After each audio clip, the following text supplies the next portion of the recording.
In 1860, Henry Mouhot, a French naturalist, had gone to Indochina in search of rare birds and insects.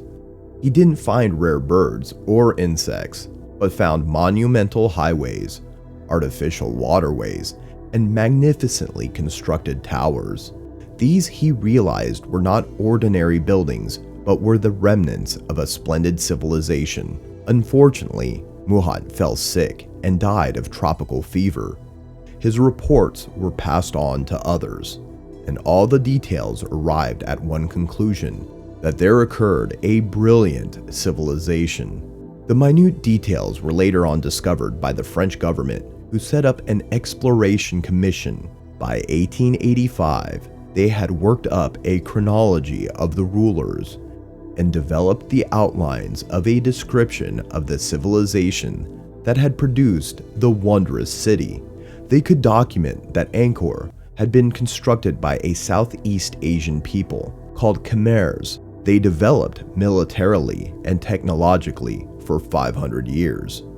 But the question which historians could not answer was why these ancient peoples suddenly chose to abandon settlements that they labored so hard to build.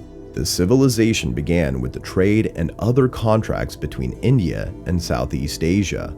It took spiritual inspiration from India, and after a few years, modern Cambodia was formed. It was called Phnom, or Funan, which meant mountain.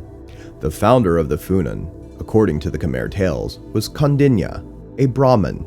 He came to the shore where a young woman paddled out in her canoe to greet him. She was Queen Willowleaf, ruler of the country and daughter of a serpent deity. She was against Kondinya, so she seized his ship, but Kondinya proved to be more powerful.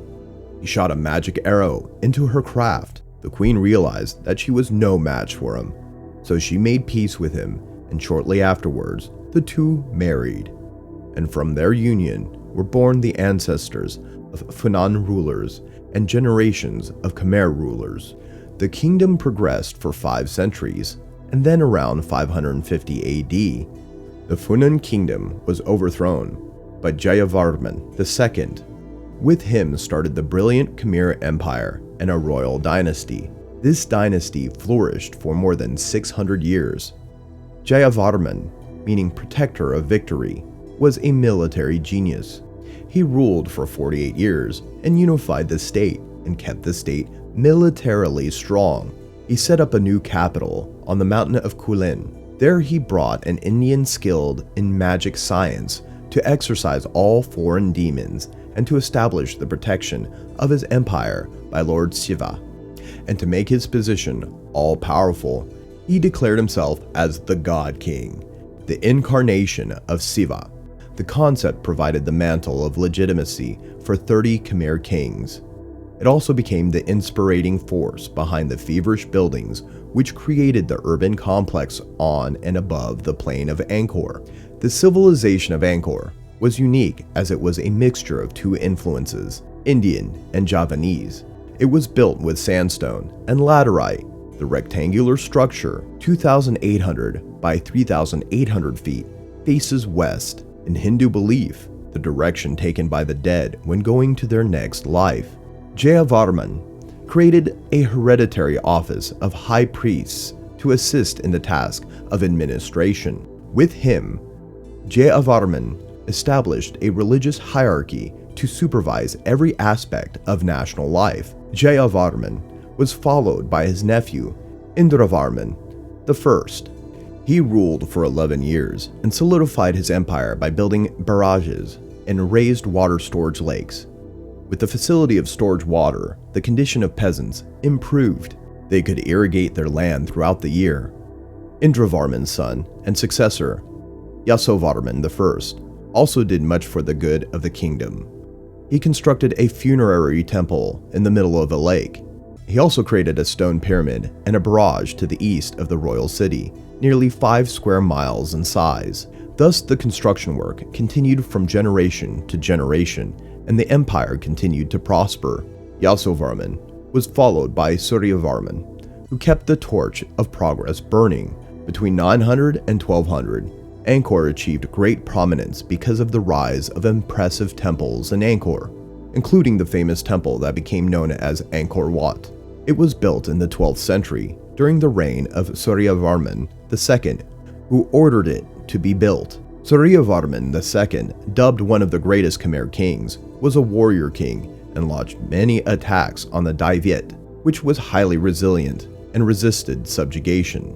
Suryavarman had gained the throne through the violent means of killing his great uncle, King Dharanindravarman. The architecture of Angkor Wat is in classical Khmer style. It was also a temple mountain surrounded by a wide moat, crossed by a causeway on the east side. The state temple was dedicated to Vishnu, whom Suryavarman II considered the protector of the Khmer Empire, a departure from earlier rulers who regarded Shiva as the protector of their kingdom. 5 huge beehive-like towers dominate the skyline of Angkor Wat, while the long causeways and wide pools give a sense of freedom in space. This temple is considered the best example of Khmer architecture at its most refined state. Composing a half square mile, 200 hectares, Angkor Wat uses its massive proportions to astonish any visitor. Similar to large-scale monuments in Egypt, there is a long approach to the temple, an imposing entry foyer, followed by a center temple, rising pyramid-like on 3 superimposed terraces. The external appearance resembles descriptions of Mount Vaikunt, home of Vishnu, but after his death, the Khmer Empire entered a period of decline, primarily because there was no direct heir. The struggle for the throne began. Jayavarman VII, brother of the dead king, who was in exile, came and took the reins of the state into his hands. He gave new light to the kingdom architecturally and politically. He built temples in memory of his parents, Tuprom and Pred Khan. He also polished and completed the earlier unfinished temples. He dedicated a temple to himself and the Buddha, called Bayon. The Bayon represented changes in architectural construction. Compared with earlier temples, this temple is cluttered and its 51 towers make a profile difficult to understand. More unique and unusual is the sculpture with huge smiling faces, which is a representation of Jayavarman VII in the aspects of Buddha. He died in 1219, and from the 13th century onward, no Khmer king undertook the construction, something like that of Jayavarman VII. In addition to weak kings, many social and economic factors contributed in weakening the empire. With the weakening process already started in the 13th century, darkness finally engulfed the whole civilization in the 15th century. The city fell to the Siamese. The end came about in 7 months, and Siamese returned with much loot and plunder. The Siamese returned the next year, but by that time the entire city was deserted. There was no trace that civilization ever flourished in the jungles of Angkor. Where did the people disappear?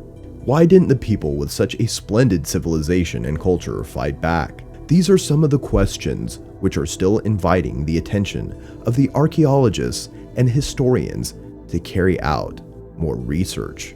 If you enjoy this video and want to see more like it, please consider subscribing to us and hitting the like button. Feel free to write a comment below and suggest which theory you want to see next. If you'd like to further support this channel, please consider joining. Our membership link will be found in the description box below. We appreciate your support, and as always, thanks for watching.